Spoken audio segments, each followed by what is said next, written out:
안녕하십니까. 황태순TV의 황태순입니다.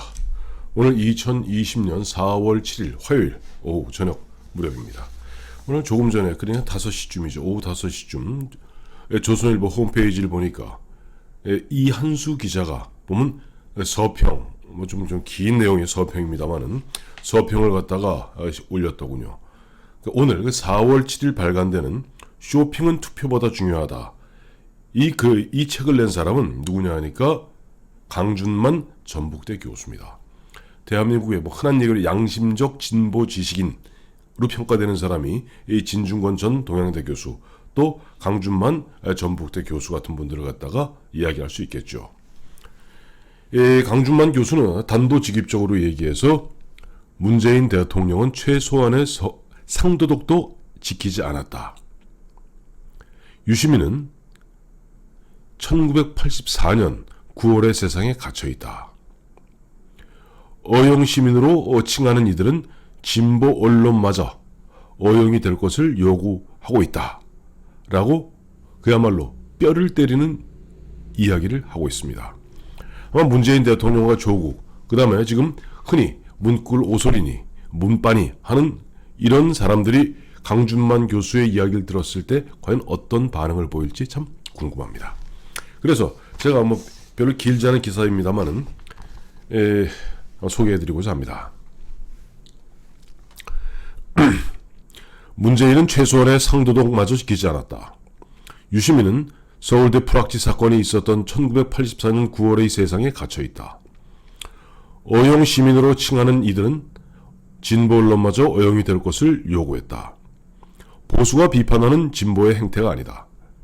진보 성향 지식인 강준만 64세 전북대 교수는 7일, 오늘이죠. 7일 출간한 책 쇼핑은 투표보다 중요하다.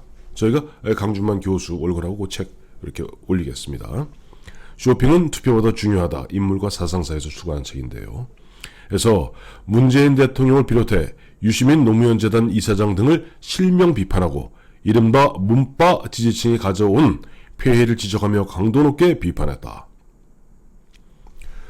조국 사태 이후 진중권 전 동양대 교수가 진보 진영의 위선을 강하게 질타하는 등 진보 지식인의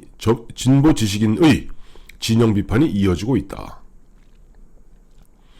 강준만 교수는 문재인 대통령이 정치 소비자와의 약속을 지키지 않았다고 지적했다. 즉 문재인 대통령은 약속을 지키지 않았다. 분열과 갈등의 정치, 분열과 증오의 정치를 끝장내겠다고 했지만 그는 오히려 정반대의 방향으로 나아갔다. 조국 사태가 대표적 증거다. 강준만 교수는 여론의 문매를 견디지 못해 조국이 사퇴했지만 문재인은 아무런 사과도 하지 않았으며 오히려 조국에 대한 애틋한 심정을 드러냄으로써 제2차 국론 분열 전쟁에 불씨를 던졌다. 즉 조국에 대한 애틋한 심정은 올 연초에 있었던 신년 기자회견에서 조국에게 마음의 빚을 졌다고 그랬죠. 마음의 빚. 무슨 마음의 빚인지 모르겠습니다만 제2차 국론 분열 전쟁에 불씨를 던졌다. 라면서 이는 문재인이 취임사에서 약속한 내용과 정반대된 것이다. 어렵고 고상한 이야기를 할 필요 없다. 그는 최소한의 상도덕을 지키지 않은 것이다. 라고 비판을 했습니다. 유시민 이사장에 대한 비판은 더 신랄하다. 강준만 교수는 유시민 이사장이 주장한 어용 지식인론이 문재인 지지자들에게 하나의 절대적 좌표가 되었다고 지적했다.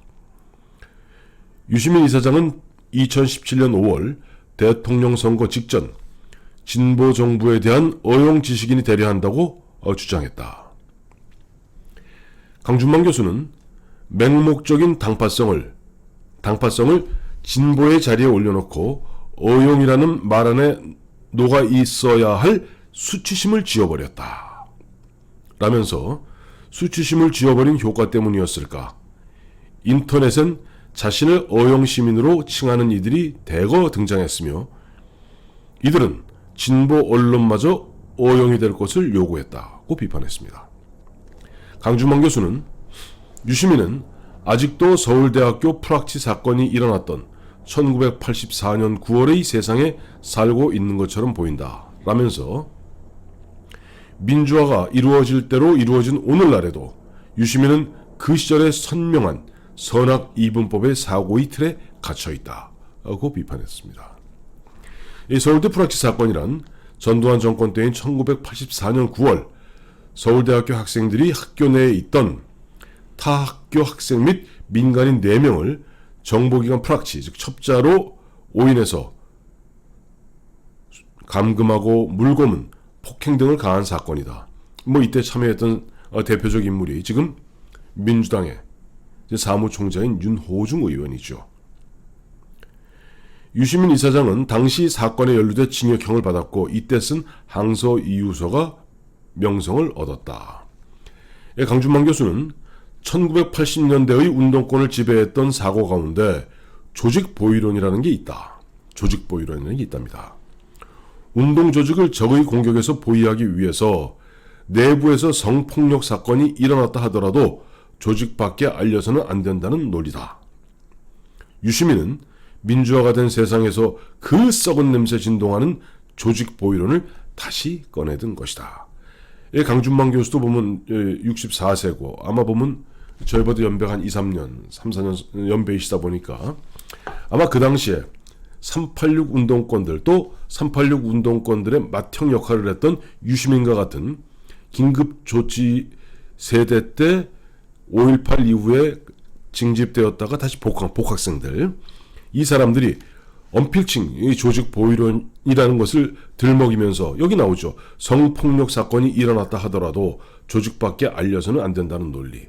실제 그런 일들이 비일비재했다는 것은 그 당시 학교를 다녔던 사람들은 다 알고 있습니다. 강 교수는 소위 문파가 진보 언론을 어영 언론으로 만들려는 행태도 강하게 비판했다. 진보 독립 언론을 표방하는 뉴스타파는 지난 대선 당시 문재인 후보 캠프 검증 보도를 했다는 이유로 2,000여 명의 후원자가 이탈한 바 있다. 뉴스타파는 문재인 대통령이 윤석열 검찰총장을 임명한 직후 문재인, 윤석열이 같은 편으로 보였을 때 윤석열 검찰총장에 대한 비판적 보도를 했다가 3천여 명의 후원자가 이탈한 바 있다. 그러나 조국 사태 후 문재인 대통령과 윤석열 총장 입장이 다른 것으로 나타나자 이번에는 뉴스타파에 사과하는 댓글이 줄을 이은 바 있다.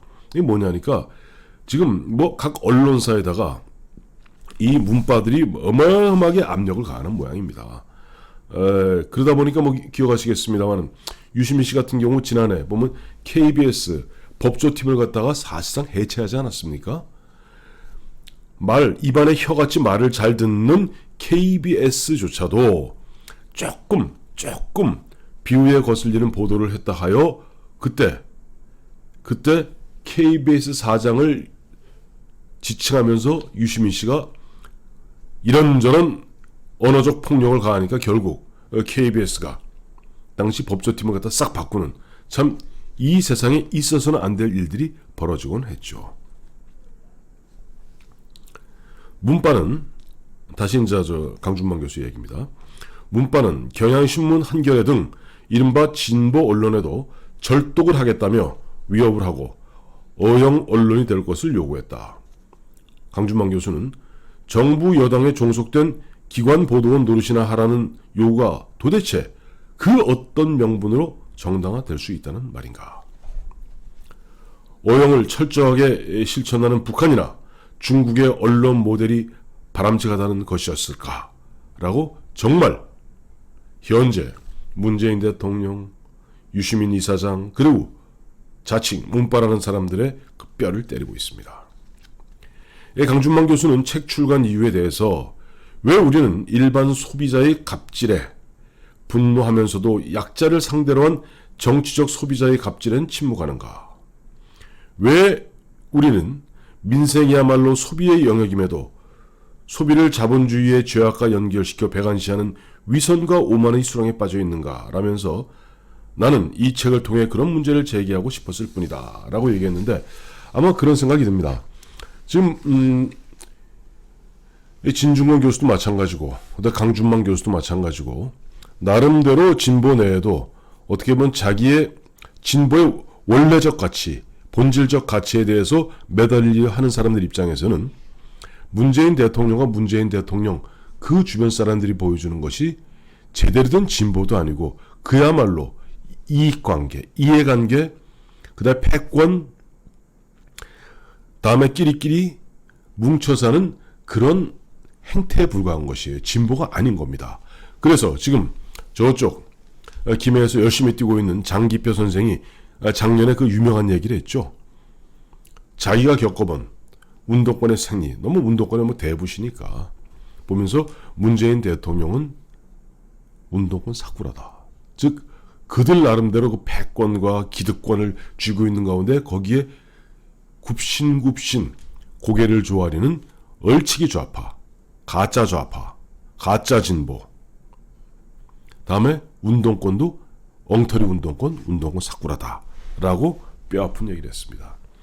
자, 4월 7일 저녁인데 이제 내일이면 딱 일주일 후, 내일부터 일주일 후는 4월 15일이면 투표가 있게 되겠군요. 이런 즈음에 나름 그 진보 그룹 내에서 상당히 깨어있는 지식인이라는 강준만 교수의 쇼핑은 투표보다 중요하다라고 이야기하며 문재인은 최소한의 상도덕도 지키지 않았다. 유시민은 1984년 9월에 세상에 갇혀있다. 어용 시민으로 칭하는 이들은 진보 언론마저 어용이 될 것을 요구했다는 뼈를 때리는, 진짜 뼈를 때리는 진솔한 이야기는 그 이야기를 듣는 문재인 대통령 유시민 또 문바들은 아마 모골이 송연할 겁니다.